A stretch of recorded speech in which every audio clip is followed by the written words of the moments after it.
힘쓸 것과 멀리할 것이라는 제목으로 같이 말씀을 나누도록 하겠습니다. 이 디도서는요, 여러분 알다시피 목회 서신입니다. 바울이 디도라고 하는 목회자에게 목회를 어떻게 해야 되는지 상세하게 서술한 내용입니다.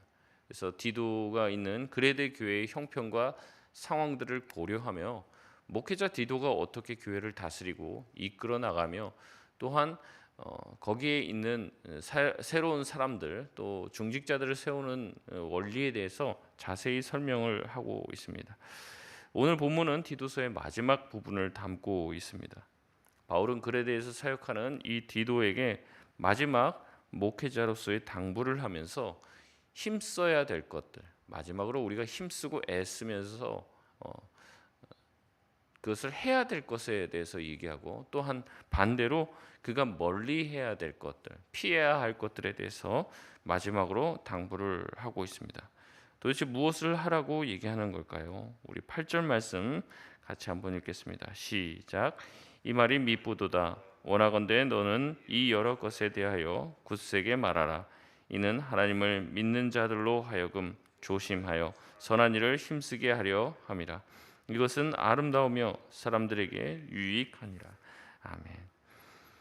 바울은 우리가 애써야 될 것을 이야기하면서 이렇게 하는 것이 유익하다라고 얘기하고, 뒷부분에는 무익한 부분에 대해서 피해야 되고 하지 말아야 될 것들에 대해서 이야기합니다. 먼저 힘쓰고 애쓰며 유익하게 되는 일들이 무엇이냐면, 앞서서 바울이 계속 디도에게 했던 말씀들을 굳세게 성도들에게 다짐을 시키고 그것을 힘써서 할 수 있도록 말하라고 얘기합니다. 왜입니까? 하나님을 믿는 자들로 하여금 조심하여 선한 일을 힘쓰게 하려고 한다고 이야기하는 거죠. 이것이 아름다운 일이고 모든 사람에게 유익한 일이라고 8절에 말하고 있습니다. 앞서서 바울이 했던 이야기들이 무엇입니까? 집에 가서 나중에 쭉 읽어보시면 좋겠는데요. 간단히 요약하면 성도들의 삶에서는 반드시 선한 행실의 결과가 나타나야 한다는 말입니다. 물론 선행을 통해서 우리가 구원받는 것은 아닙니다. 착한 일을 한다고 해서 구원받는 것은 아니라는 거죠. 우리는 믿음을 통해서만 구원을 받습니다. 그러나 구원받은 자라면 반드시 삶에서 선행에 대한, 선한 행실에 대한 아름다운 열매가 맺혀져야 한다는 겁니다. 그렇기 때문에 구원받은 자라면 반드시 하나님의 말씀을 준수하며 주님이 기뻐하시는 삶을 조심스럽게 살아야 한다라고 말을 하고 있습니다.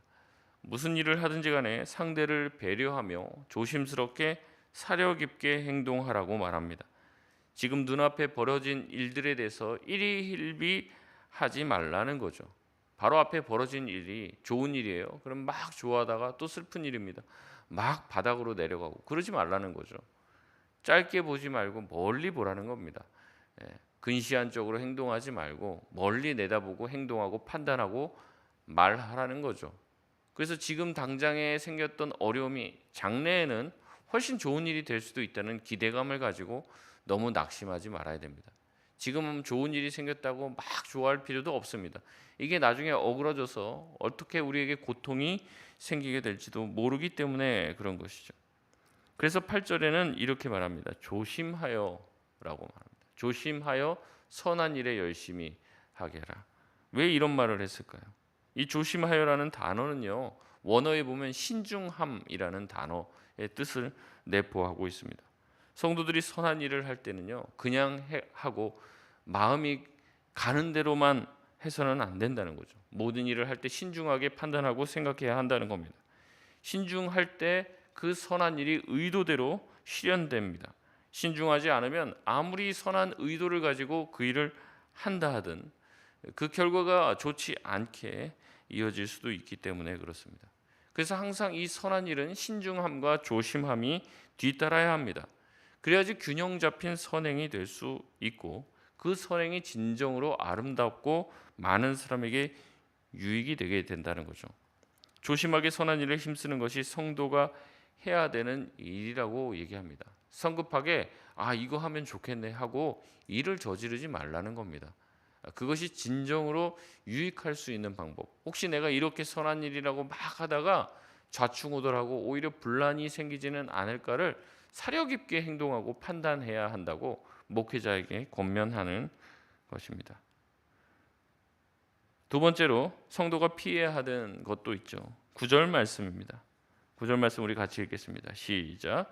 그러나 어리석은 변론과 족보 이야기와 분쟁과 율법에 대한 다툼은 피하라. 이것은 무익한 것이요 헛된 것이니라. 아멘. 먼저는 무엇을 피하라고 합니까? 어리석은 변론을 피하라고 얘기합니다. 물론 말씀을 듣고 가르치다 보면 질문이 생길 수 있습니다. 이 질문에 대해서 누군가가 물어보면 또 대답을 할 수 있는 그 내용을 잘 준비를 해야 하는 것이죠. 때로는 이 논쟁이 또 과격해질 수도 있습니다. 하지만 어떤 것을 피하라고 얘기하냐면 이 어리석은 변론이라는 것은요, 반대를 위한 반대, 질문을 위한 질문들. 말하자면 이제 무슨 말을 하면 트집 잡기식의 말은 더 이상 할 필요가 없다는 거죠. 그것은 피하라고 얘기하는 겁니다. 그래서 대화를 할 때나 어떤 말씀에 대해서는 가르침이 있을 때 그 가르침을 받아들이려고 하는 의미에서 궁금하여 물어보는 것은 얼마든지 우리가 대화를 할 수 있고, 그것을 하다 보면은 이제 토론도 할 수 있는 것인데 그 모든 것을 다 하지 말라는 것이 아닙니다.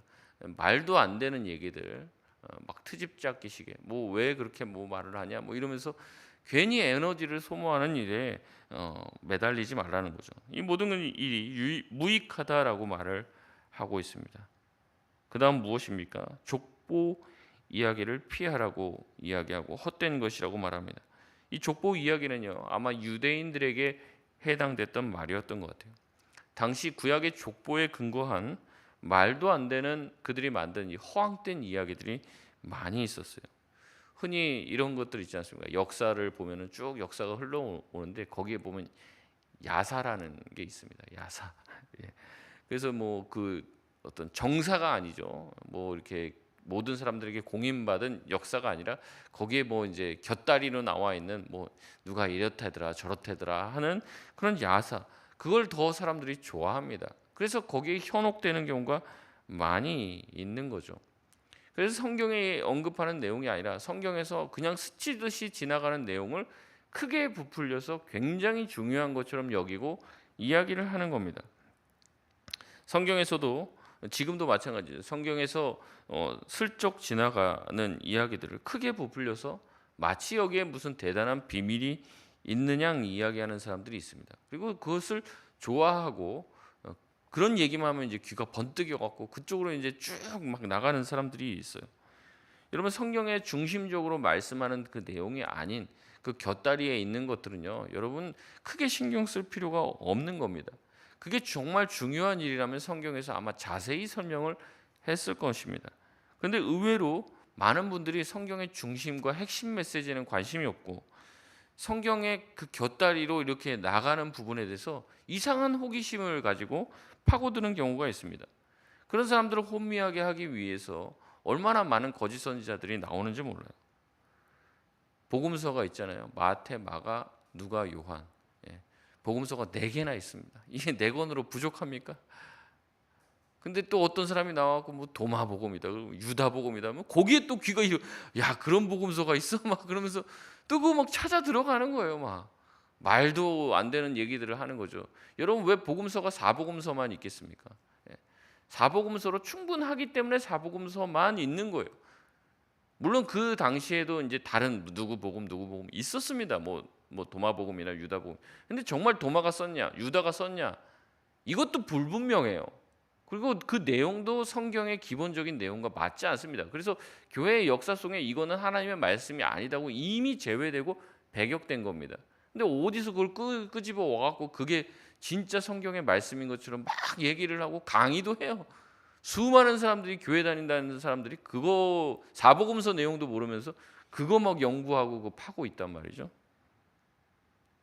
또 인터넷을 보니까 막 이런 게 있어요. 무슨 이제 여호수아 말씀에 보면 이게 뭐 야살의 책에 기록되어 있다고. 야살의 책이 뭐지? 나 이거 교회 다니면서 한 번도 못 들어봤는데 검색하면요 또 그 야살의 책이라고 뭐가 또 있어요. 누가 또 편했습니다. 이게 뭐 숨겨져 왔던 수백 년의 성경의 미스터리를 푸는 책이다. 그래서 책까지 나와 있습니다. 야살의 책이라. 자꾸 또 제가 이런 걸 알려주니까 궁금해서 또 검색해 보시는데 그러지 마시고, 예. 그런 쪽으로 빠지는 거예요. 도대체 성경 66권에 대한 내용도 모르면서 거기에 그렇게 쭉 빠집니다. 기독교 음모론, 계시록에 대해서 해설하는 수많은 내용들 말도 안. 저도 옛날에 그런 뭐 2장 그 고등학교 때 막 그 다미선교회 이장님 뭐 그 분이 뭐 시한부 종말론 하고 뉴스 나오고 막 했을 때 저도 그 궁금했습니다. 궁금해서 그 고등학교 때 그 책을 사서 봤던 기억이 나요. 그런 거에 빠지는 거예요. 소위 말하는 족보 이야기가 다 이런 겁니다. 그 족보에 대한 내용은요, 예수님이라든지 그 중심적인 인물들만 알면 되는 거예요. 그런데 거기에서 누구 한 명을 딱 빼갖고 이 사람이 뭘 했다, 뭐 이 사람이 대단한 인물인데 막 이런 식으로 하는 유대인 중에서 어떤 음모론을 좋아하는 사람들이 헛된 소문을 막 퍼뜨리는 겁니다. 거기에 막 빠지는 거예요.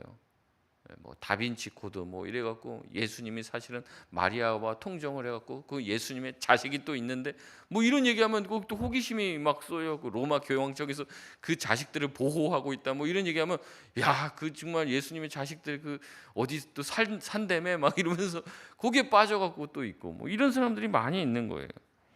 이런 실체도 없는 허황된 이야기를 쫓지 말라고 바울은 이야기하는 겁니다. 이런 얘기를 또 교회 와서 또 대단한 비밀을 또 자기가 안 것처럼 또 막 공유하고 막 설파하고 이런다는 거죠. 이런 일들을 피하라는 얘기입니다.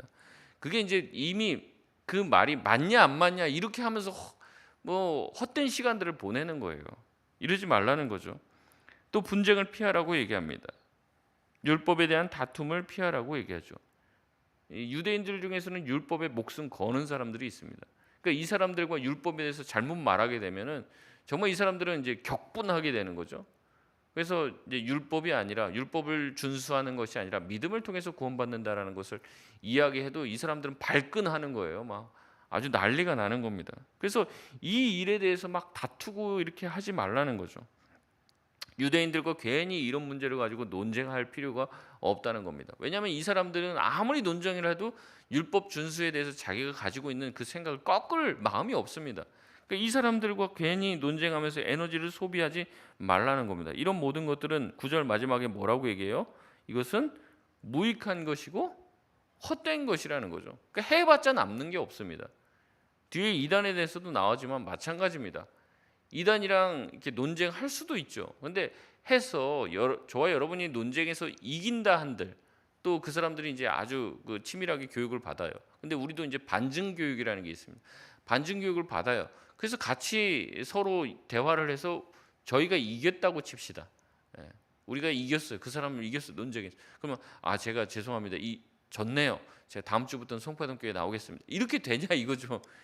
절대 그렇게 되지 않는다는 거예요. 이단들은요 거기에 완전히 심취해져 있기 때문에 자기가 아직 뭘 몰라서 아직 충분히 교육을 받지 못해서 졌다고 생각하지 자기의 그 신앙의 체계들이나 이단에서 가르치는 교육의 체계가 문제가 있다고 생각을 하지 않는다는 겁니다.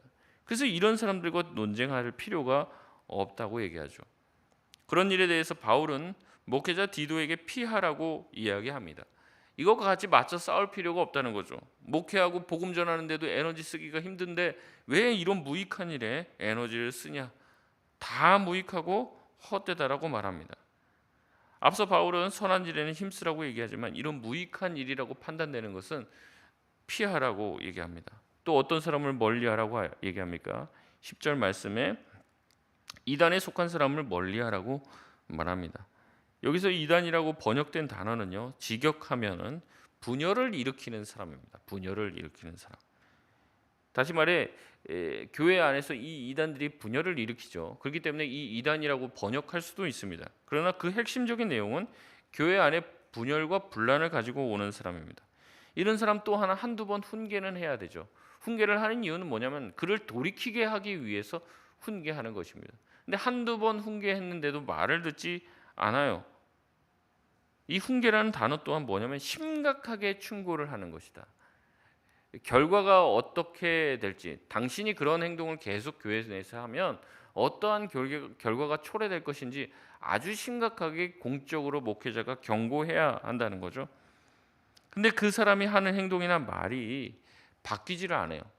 심각하게 충고나 또 훈계를 받았는데도 불구하고 이 사람은 그냥 계속 내버려 두면 어떻게 된다는 거예요? 그런 안 좋은 결과가 교회 안에 생길 수 있다는 겁니다. 바울은 계속해서 교회의 일치와 하나됨을 강조하고 있습니다. 그렇기 때문에 자신의 행동이 나쁜 결과를 초래하게 되면 먼저는 한두 번 훈계할 것이고 듣지 않으면 멀리하라고 얘기합니다. 이 멀리하라는 뜻도 단절하라는 얘기입니다.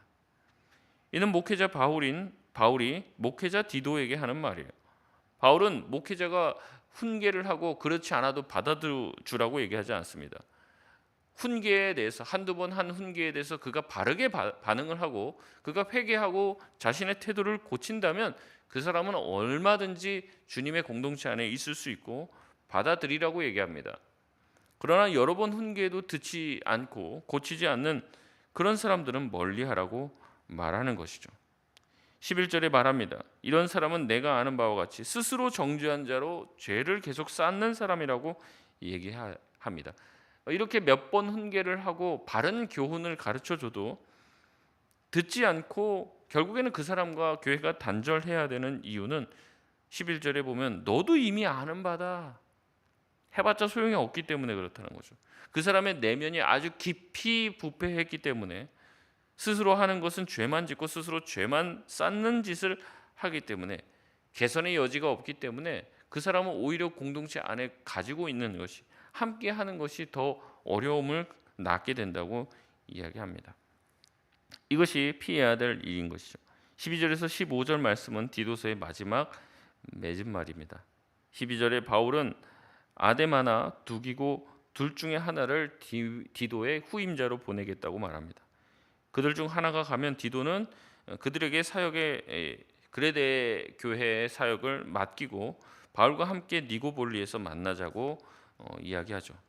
기록에 의하면 이 두기고는요 에베소에 있는 디모데의 후임이 됩니다. 그러니까 아마 아데마가 디도의 후임이 됐을 가능성이 높다고 볼 수 있죠. 13절에는 세나와 아볼로를 먼저 보내겠다고 얘기합니다. 아마 이 세나와 아볼로가 이 디도에게 가는 이 디도서 편지를 아마 들고 갔을 것으로 보입니다. 13절에 그들을 먼저 보내니 만나게 됐을 때 그들을 부족함 없이 환대하라고 얘기합니다. 그리고 14절에는 뭐라고 얘기합니까?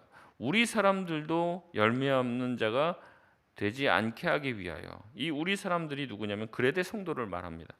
그러니까 디도가 먼저는 그들을 환대해야 됩니다. 세나와 아볼로를 환대해야 되는데 그레데 교인들도 세나와 아볼로를 역시 환대하는데 동참하게끔 교육하라고 얘기합니다. 다시 말해서 목회자인 디도만 이 세나와 아볼로를 환대하고 맞아들이는 것이 아니라 온 교회 성도들이 함께 좋은 일에 힘쓰기를 배우도록 교육하라는 거죠. 그래서 함께 온 성도가 그들을 환대하고 그들의 부족한 모든 것들을 채울 수 있는 필요한 것들을 준비하는 자들이 되라고 권면을 합니다.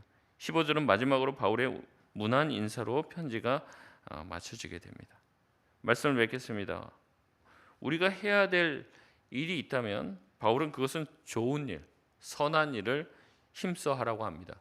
선한 일을 할 때 기억해야 될 것이 있습니다. 선한 일을 할 때 항상 조심해야 합니다. 신중하게 해야 한다는 것이죠. 좋은 일이라고 막 밀어붙이면 안 됩니다. 성급하고 조급할수록 일을 그르칠 수 있기 때문에 그렇죠. 또한 멀리 해야 될 것도 우리가 기억해야 합니다.